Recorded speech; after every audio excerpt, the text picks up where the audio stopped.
மகா பசிக்குது மகா. வர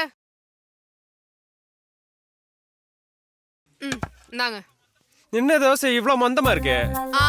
நீங்க மட்டும் என்ன உங்க சம்பளத்தை மொத்தமா எனக்கு தரீங்க? முதல்ல உங்க சம்பளத்தை மொத்தமா கொடுத்துட்டு அப்புறம் தோசை முருகலை எக்ஸ்பெக்ட் பண்ணுங்க. உங்களுக்கு போய் கொண்டு வந்த பாருங்க, தோசையே கிடையாது.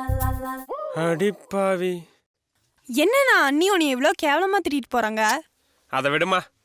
கல்யாணத்துக்கு முன்னாடி எவ்வளவு மாசா இருந்த நீ இப்ப இப்படி இருக்க? மா கல்யாணம் ஆனதுக்கு அப்புறம் ஸ்டெப் பை ஸ்டெப்பா வெக்கம் மானம் சூடு சொரணை இதெல்லாம் விட்டணும்.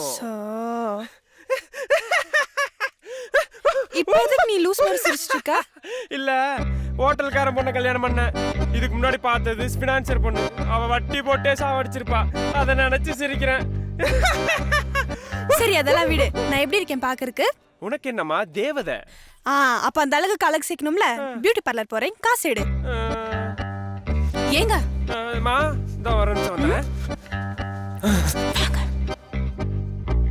சொல்லுமா. நீங்க கேட்ட மாதிரி நான் முருகலா தோசை சுட்டு தரேன். ஆனா நான் கேக்குற கேள்விக்கு நீங்க உண்மையா பதில் சொல்லணும். என் ஃபேஸ் கொஞ்சம் டல் ஆயிடுச்சா?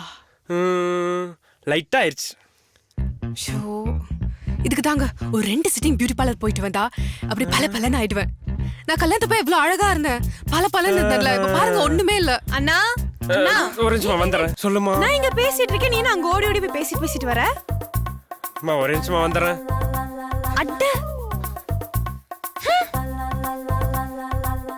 என்ன உங்க தங்கச்சி கிட்ட மட்டும் காசு தரீங்க, நான் கிட்ட தர மாட்டீங்களா? அது இல்லம்மா, அவ சின்ன பொண்ணு. நான் தான் ஃபர்ஸ்ட் கேட்டேன். அதெல்லாம் முடியாது, நான் தான். நான் தான் முதல்ல வேணும்னு கேட்டேன். சரி விடு, எனக்கு வேணா உனக்கு வேணா. 2 பேரும் மொத்தமா காசு வாங்கிடலாம், அங்க போய் பிரிச்சுக்கலாம். Okay okay. 2 பேருமே போக கூடாது. ஏன் நாங்க பார்லர் போக கூடாது? ஆமா ஏன்?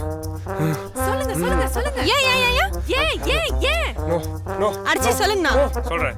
போன வாட்டி இப்படித்தான் இவளை பார்லர் கூட்டிட்டு போயிட்டு திரும்பி வரும்போது அடையாளமே தெரியாம வேற ஒருத்தைய பாதி தூரம் கூட்டிட்டு வந்துட்டேன். ஓ அப்படியா?